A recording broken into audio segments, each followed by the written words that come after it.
அப்ப வீட்ல வந்துட்டு தெய்வ நடமாட்டம் இருக்குதா இல்லையா அப்படிங்கிறதெல்லாம் தெரிந்து கொள்வதை விட கண்டிப்பா வீட்ல தெய்வ நடமாட்டம் இருக்கும், இல்லாமல் போவதற்கு வாய்ப்பே இல்லை. ஆனா அந்த எனர்ஜி வந்து குறைஞ்சிருக்கும் சில நேரத்தில் நம்ம செய்கின்ற சில செய்கைகளால்.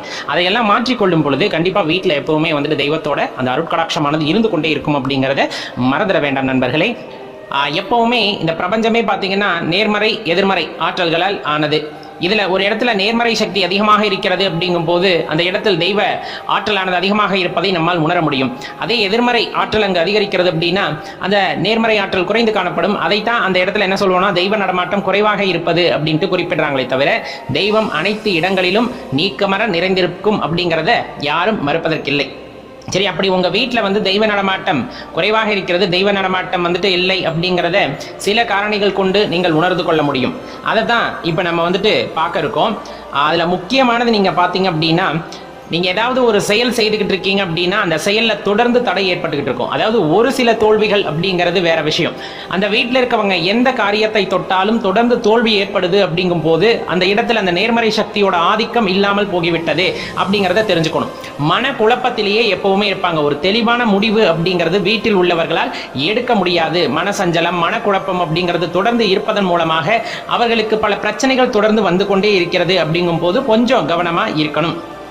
வீட்டில் இருக்க நேரங்களில் பார்த்தீங்கன்னா குடும்பத்தில் இருக்கும் போது குடும்பத்தில் வந்துட்டு அமைதி இருக்காது, பிரச்சனைகள் தொடர்ந்து வந்துகிட்டே இருக்கும். தொழில் வியாபாரம் இந்த மாதிரி எந்த விதமான விஷயங்களாக இருந்தாலும் பெருத்த நஷ்டமோ அல்லது வேலையில் பிரச்சனைகளோ உண்டாகி கொண்டே இருக்கிறது அப்படிங்கும் போது நம்ம வீட்டில் வந்துட்டு நேர்மறை சக்திகளை அதிகரித்துக் கொள்ள வேண்டும் அப்படிங்கிறத ஞாபகம் வச்சுக்கோங்க. நம்ம ஒரு சில பிரச்சனைகள் வருதுன்னா பிரச்சனை இல்லை, தொடர்ந்து பிரச்சனைகள் வருதுன்னா ஒன்று கிரகத்தோட காரணமாக இருக்கலாம், இல்லை நம்ம வீட்டில் வந்துட்டு அந்த நேர்மறை சக்திகளோட ஆற்றல் குறைந்திருக்கிறது என்பதை நாம் உணர்ந்து கொள்ளலாம்.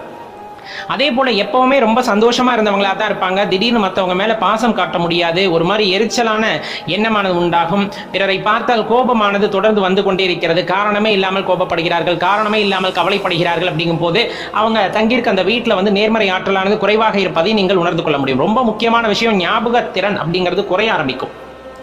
எதை எங்க வச்சோன்னு கூட சில நேரத்தில் தெரியாது. ஒரு குறிப்பிட்ட காலத்தில் நான் ஏன் அப்படி செயல்பட்டேன்னு எனக்கு தெரியல அப்படின்னு சொல்லுவாங்க சில பேரெல்லாம். அந்த காலகட்டத்தில் ஏதாச்சும் பிரச்சனை நடந்திருக்கும், அப்போ அவங்களோட நினைவு அப்படிங்கிறது அந்த இடத்துல இருந்திருக்காது. ரொம்ப மந்தமான ஞாபகம், மந்தமான நினைவுகள் தான் அவர்களிடம் இருந்திருக்குமே தவிர ஒரு சுறுசுறுப்பான ஒரு எண்ணமோ புத்துணர்ச்சியான எண்ணமோ அவர்களிடம் இருந்திருக்காது. அந்த மாதிரி காலகட்டங்களில் வீட்டில் நேர்மறை சக்திகள் குறைந்து காணப்பட்டிருப்பதை நம்ம உணர முடியும். அதே போல திடீர்னு வீட்டில் பார்த்தீங்கன்னா துர்நாற்றம் வீச ஆரம்பிக்கும். எப்பவுமே ஒரு ரம்யமா இருக்கக்கூடிய ஒரு இடத்துல திடீர்னு ஒரு துர்நாற்றம் வீசுகிறது அப்படிங்கும் போது வீட்டில் எதிர்மறை சக்திகளோட ஆதிக்கம் சற்று அதிகமாக இருக்கிறது அப்படிங்கிறத நம்ம உணர்ந்து கொள்ள வேண்டும். அடிக்கடி மருத்துவ செலவு வைக்கும், இது கிரகங்களோட பாதிப்பாலும் இருக்கலாம். இன்னொரு கட்டத்தில் பார்த்தோம் அப்படின்னா இந்த எதிர்மறை சக்திகள் வீட்டில் அதிகரிக்க சின்ன சின்ன உடல் உபாதைகள் அது பெரிய அளவிற்கு வந்துட்டு பெறுவது இது மாதிரியான பிரச்சனைகள் ஒரு வீட்டில் தொடர்ந்து ஏற்படுகிறது என்றால், ஒருத்தர் மாற்றி ஒருத்தருக்கு ஏற்பட்டுக்கிட்டே இருக்கு அப்படின்னா கண்ணூர் பாதிப்பு அதிகமாக இருக்கலாம், அல்லது இந்த மாதிரி எதிர்மறை சக்திகளின் ஆற்றல் அங்கு அதிகரித்து காணப்படலாம். அப்போல்லாம் நம்ம கொஞ்சம் தெளிவான முடிவை எடுத்து வீட்டில் நேர்மறை சக்திகளை அதிகரிப்பதற்காக சில வேலைகளை செய்தாக வேண்டும். சம்பந்தமில்லாமல் உங்களுக்கு பிரச்சனைகள் தேடி வருகிறது அப்படிங்கும் போதே சுதாரிச்சுக்கணும். சரி, இப்போ இத்தனை பிரச்சனை இருக்கு இல்லையா, இதுல இருந்தெல்லாம் மீண்டு நம்ம வீட்டில் வந்துட்டு நேர்மறை ஆற்றல் அதாவது தெய்வ சக்தியானது அதிகரிக்க வேண்டும் அப்படின்னு நினைச்சா நம்ம சில விஷயத்தை செய்யும் போது நம்மளால பண்ணிக்க முடியும். அதுல முதலாவதா சொல்வது, வீட்டில் இருப்பவர்கள் எல்லாருமே, ஏன்னா கஷ்டம்னு வந்துட்டா வீட்டில் இருக்க எல்லாத்துக்கும் அதுக்கு பொறுப்பு உண்டு. அதனால வீட்டில் இருக்க எல்லாருமே பிரம்ம முகூர்த்தத்தில் எழுந்து நெய் தீபத்தை உங்கள் வீட்டு பூஜை அறையில் ஏற்றுங்கள். அனைவரும் சேர்ந்து அந்த நேரத்தில் வழிபாடு செய்யுங்கள். ரொம்ப முக்கியம்.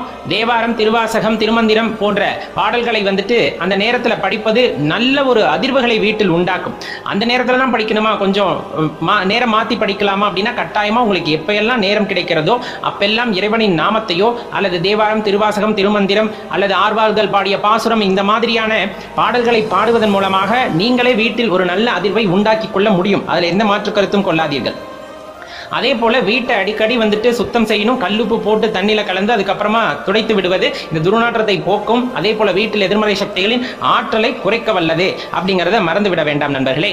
என்னதான் பிரச்சனைகள் இருந்தாலும் வீட்டில் நேர்மறை சக்திகள் குறைவாக இருந்தாலும் நம்மோட மனோதிடம் அப்படிங்கிறது, நம்ம மனதில் வந்துட்டு தெய்வத்தோட அந்த இருப்பு அப்படிங்கிறது உறுதியாக இருக்கும் பொழுது நம்ம எந்த ஆற்றல்களும் எதுவும் செய்ய முடியாது. நேர்மறை சக்திகள் அப்படிங்கிறது தெய்வ சக்தியை நம்ம குறிப்பிடுறது.